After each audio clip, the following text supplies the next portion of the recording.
Les marchés avec CMC Markets, trading de CFD sur action, Forex et indices.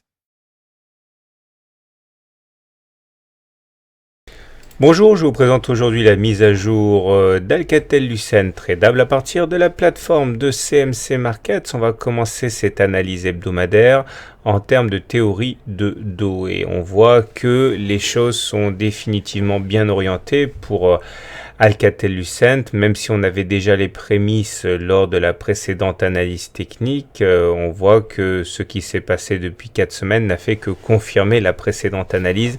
On est décidément bien orienté. Alors regardez, les pics étaient ascendants ici et les creux étaient ascendants, ce qui signifiait qu'on était en tendance haussière. Une fois que le mouvement s'est inversé avec des pics et des creux descendants, on était en tendance baissière. Mais vous remarquez que depuis la fin 2014, les choses se sont à nouveau inversées avec des pics qui sont redevenus ascendants et des creux qui sont redevenus ascendants aussi, ce qui signifie qu'on est en tendance haussière au regard de la théorie de dos. Et ceci demeurera tant qu'on ne se retrouvera pas dans une situation équivalente à celle-ci, à savoir de pics et de creux descendants. C'est confirmé d'ailleurs par une analyse de type Ishimoku, puisque ici, dans ce type d'analyse, ce qui importe, c'est de se retrouver au-dessus du nuage. Le nuage, c'est la zone qui est un petit peu plus foncée que les autres ici. Et on voit qu'on est passé au-dessus du nuage tout début 2015, après une première tentative plutôt avortée, et tant qu'on se maintient au-dessus du nuage, on peut effectivement envisager des choses tout à fait plaisantes. Alors, en tout cas, pour l'instant, la voie est libre puisque nous avons toujours en premier rideau défensif la Tenkan qui est actuellement à 3,2 € et en deuxième rideau défensif la Kijun qui est à 2,7 €. Il faudrait casser ces deux sentinelles et après s'attaquer et casser à la baisse le nuage pour basculer en tendance baissière. Autrement dit, au regard de ce système de trading, on est véritablement en situation très confortable avec beaucoup de chemin à parcourir à la baisse avant d'éventuellement compromettre la tendance haussière. Donc le premier gros support est actuellement sur la Tenkan à 3,2 € au regard de ce système.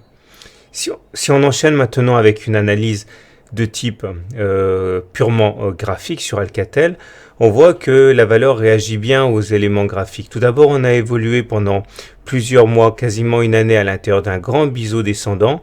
On sait que ce genre de biseau se casse généralement par le haut, ça a été chose faite ici. Et après, on s'est retrouvé accompagné dans notre grand mouvement de hausse par la présence de cette oblique ascendante qui était en quelque sorte le garde-fou par rapport à la hausse. Et on voit qu'une fois qu'elle a eu été cassée, cette oblique, elle a initié la période de consolidation que l'on a connue pendant également près d'un an. Mais c'était pour mieux dessiner une figure d'élargissement descendante qui elle aussi se casse plus souvent par le haut que par le bas. Ça a été chose faite ici.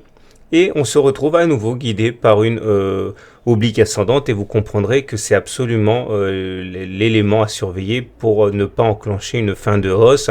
Si on devait casser l'oblique ascendante, effectivement, on pourrait envisager une consolidation très marquée. En tout cas, on est un petit peu embêté pour fixer des objectifs haussiers. La dernière façon d'inscrire un objectif haussier, c'est une façon de faire qui est utilisée par certains analystes techniques. Vous prenez le point le plus haut de la figure d'élargissement, vous prenez le point le plus bas de la figure d'élargissement, vous prenez la hauteur et vous reportez au-dessus du point de cassure et ça vous donne un objectif ici supérieur à 4,1 €. Alors bien sûr, on n'arrivera pas à y aller comme ça sans coup férir d'un coup, ça m'étonnerait fort, il y aura forcément des consolidations entre temps, mais au regard de cette façon de tracer les objectifs, on voit que le potentiel de hausse n'est pas épuisé et même si on devait casser cette oblique ascendante là, noire, on peut tout à fait envisager après cassure de remonter vers les 4,1 €, mais c'est un objectif de moyen terme. On remarquera quand même qu'entre temps on a un support assez important, ce sont les 3,45 € ici qui correspondent à la précédente résistance là. Or on sait que les résistances, lorsqu'elles sont cassées, servent généralement de support, elles changent de polarité. Donc en cas d'attaque baissière, on aura également, en plus de cette oblique ascendante, les 3,45 €. On va terminer avec une analyse purement technique d'Alcatel-Lucent et on voit que là aussi les choses sont plutôt très favorables à Alcatel.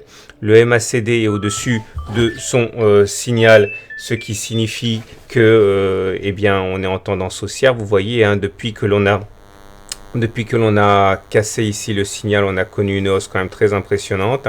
Ça a été confirmé par le fait que le stochastique est rentré dans sa zone de surachat ici. Et lorsque l'on est dans une zone de surachat, c'est une zone où normalement on n'est pas censé tenter de spéculer à la baisse.